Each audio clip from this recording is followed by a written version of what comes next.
जापानी फल का जूस बनाने की तरकीब। विटामिन से भरपूर, विटामिन ए, सी और ई से भरपूर आंखों की सेहत, कुव्वत मुदाफ़त और जिल्द की चमक को सहारा देता है। अज्जा जापानी फल 2 अदद। 1-2 कप ठंडा पानी ज़रूरत के मुताबिक। 1-2 चम्मच शहद या चीनी। आधा चाय का चम्मच नींबू का रस। Ice cubes. तरीका: जापानी फल को धोकर छील लें, छोटे छोटे टुकड़ों में काट लें और अगर कोई हो तो बीज निकाल दें। जापानी फल के टुकड़ों को ब्लेंडर में डालें, ठंडे पानी डालें, अगर जरूरत हो तो शहद या चीनी शामिल करें।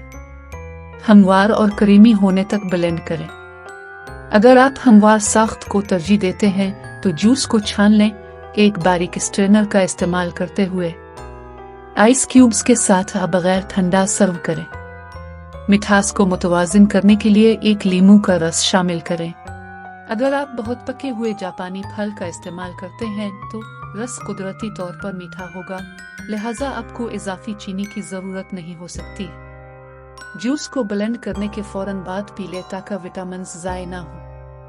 अगर वजन कम करना चाहते हैं तो बगैर चीनी के जूस पिए। खूबसूरती और जिल्द के लिए जूस रोजाना इस्तेमाल करें। अगर आप ऐसी मजीद रेसिपी देखना चाहते तो कमेंट करें और मेरे चैनल को सब्सक्राइब करें।